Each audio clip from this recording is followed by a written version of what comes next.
ការគ្រប់គ្រងការចំណាយប្រចាំថ្ងៃឲ្យមានប្រសិទ្ធភាពដោយមិនចាំបាច់រស់នៅបែបត្បិតត្បៀតពេកគឺអាស្រ័យលើការរៀបចំផែនការឲ្យមានភាពឆ្លាតវៃជាងការកាត់បន្ថយការចំណាយទាំងស្រុងនេះគឺជាយុទ្ធសាស្ត្រជាក់ស្ដែងដែលអ្នកអាចអនុវត្តបាន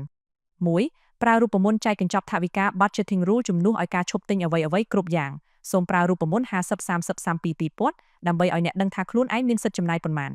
50%សម្រាប់តម្រូវការចាំបាច់ថ្លៃផ្ទះម្ហូបអាហារវិក្កយបត្រនិងការធ្វើដំណើរ30%សម្រាប់ចំណង់ចំណូលចិត្ត lifestyle នេះគឺជាចំណុចសំខាន់កញ្ចប់នេះអនុញ្ញាតឲ្យអ្នកដើរលេងផឹកកាហ្វេឬទិញរបស់ដែលអ្នកស្រឡាញ់ដោយមិនមានអារម្មណ៍ខុស20%សម្រាប់សន្សំឬសងបំណុលដើម្បីធានានិរន្តរភាពហិរញ្ញវត្ថុសម្រាប់ថ្ងៃអនាគត2. ប្រើវិធីចំណាយដោយស្វ័យប្រវត្តិមុននឹងអ្នកចាប់ផ្ដើមចាយលុយប្រចាំថ្ងៃសូមដកលុយសន្សំឬលុយវិនិយោគចេញភ្លាមៗនៅពេលទទួលបានប្រាក់ខែ pay yourself first នៅពេលដែលអ្នកដកលុយសន្សំទុកមុនហើយលុយដែលនៅសល់ក្នុងកាបូបគឺអ្នកអាចចាយវាយបានដោយរីករាយដោយមិនចាំបាច់បារម្ភ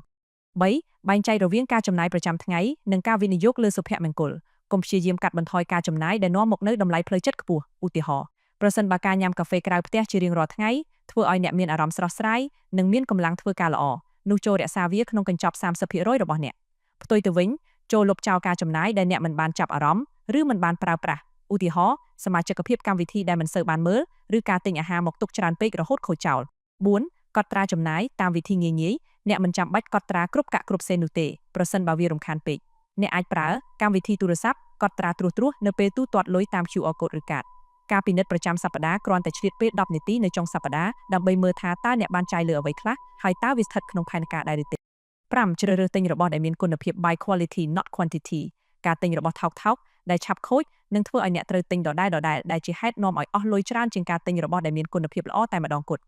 ការវិនិយោគលើរបស់ប្រើប្រាស់ដែលជាប់បានយូរគឺជាវិធីសន្សំប្រាក់ដ៏ឆ្លាតវៃបំផុត 6. ប្រើគំនិតរងចាំ24ម៉ោងសម្រាប់របស់ថ្លៃៗចំពោះការទិញទំនិញដែលមិនចាំបាច់ impulse buying សូមដាក់ក្បួនថាត្រូវរងចាំ24ម៉ោងមុននឹងសម្រេចចិត្តទិញវិធីនេះនឹងជួយកាត់បន្ថយការចំណាយដែលមិនចាំបាច់ដោយសារតែអារម្មណ៍ចង់បាននៅពេលនោះនឹងរលាយបាត់ទៅវិញតាមពេលវេលាគន្លឹះសំខាន់គោលដៅនៃការគ្រប់គ្រងលុយមិនមែនដើម្បីរស់នៅយ៉ាងវេទនាដើម្បីតែសន្សំលុយនោះទេប៉ុន្តែដើម្បីឲ្យអ្នកអាចប្រើប្រាស់លុយបានយ៉ាងមានសេរីភាពលើរបស់ដែលអ្នកឲ្យតម្លៃបំផុតសូមអរគុណសម្រាប់ការតាមដានសន្តាប់សូមជួយចុច like និង subscribe ជាពិសេសចុចសញ្ញារូបកណ្ដឹងដើម្បីទទួលបានវីដេអូថ្មីៗពី Channel យើងខ្ញុំ